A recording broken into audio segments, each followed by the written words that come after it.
So what's up mga master? Tara.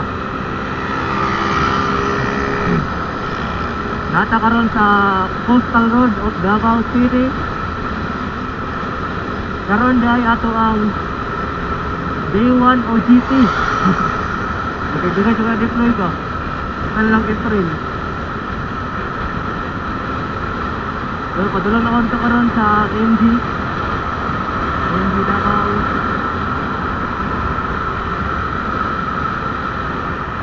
Ini kan bay nang laay sa Coastal Road baka na speed limit makaboring lamay ka mulatos yun tapos sa maabot kaso ay kung speed limit anon at iman nun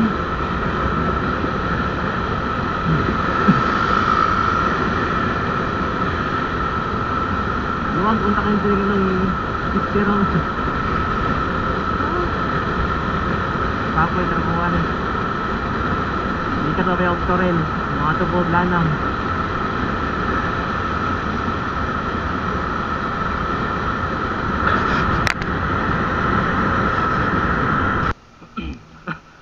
so guys abot na ito sa kuan itong pagitihan muna guys ang MG Garage MG Garage Morris Garage dito OJT ano siya dito guys multi-brand ang itong mga country mga ano may bawaan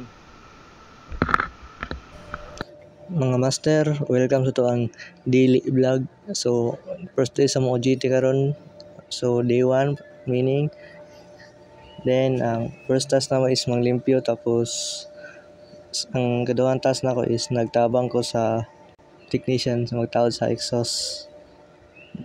Then after nun mga master, nag-assist na po ko sa technician dito sa quick service.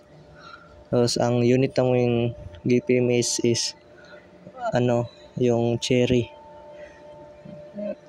Alimutan ko yung model Cherry ba yun. Tapos ang sa PMS mga master, ang ginawa lang namin is change oil filter, tapos yung air filter at saka cabin filter is hindi namin ni-replace, binugahan lang namin ng hangin. Then tapos yan mga master, nag-install ako ng mga sirang valve sa brake light, dalawa. Hindi ko na na-videoan yun kasi busy na. Then pagkatapos noon pagkatapos ng PMS, nag-reset na ako ng nag-reset ako ng oil change interval, yung parang sa radar. Tapos noon yung last task ko nung first day is nag-check kami ng mga vehicle na naka-check-in sa garahe. Isa namin yon gamit yung brand, model at saka yung plate number nila. So dito sa Morris Garage is prohibit na hindi pwede videohan yung mga plate number. So sa video na to, hindi kayo makikita ng mga plate number for lang privacy. Alam niyo naman yun.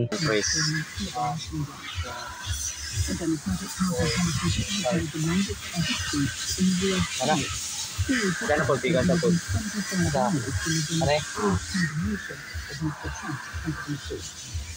Thousands of people have fled their homes and reducing cities nearby. Apil na. On Monday, only 2 related.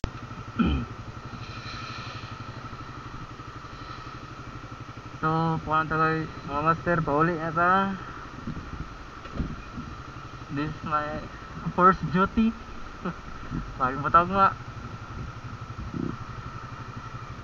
Muna to ang first day sa OJT.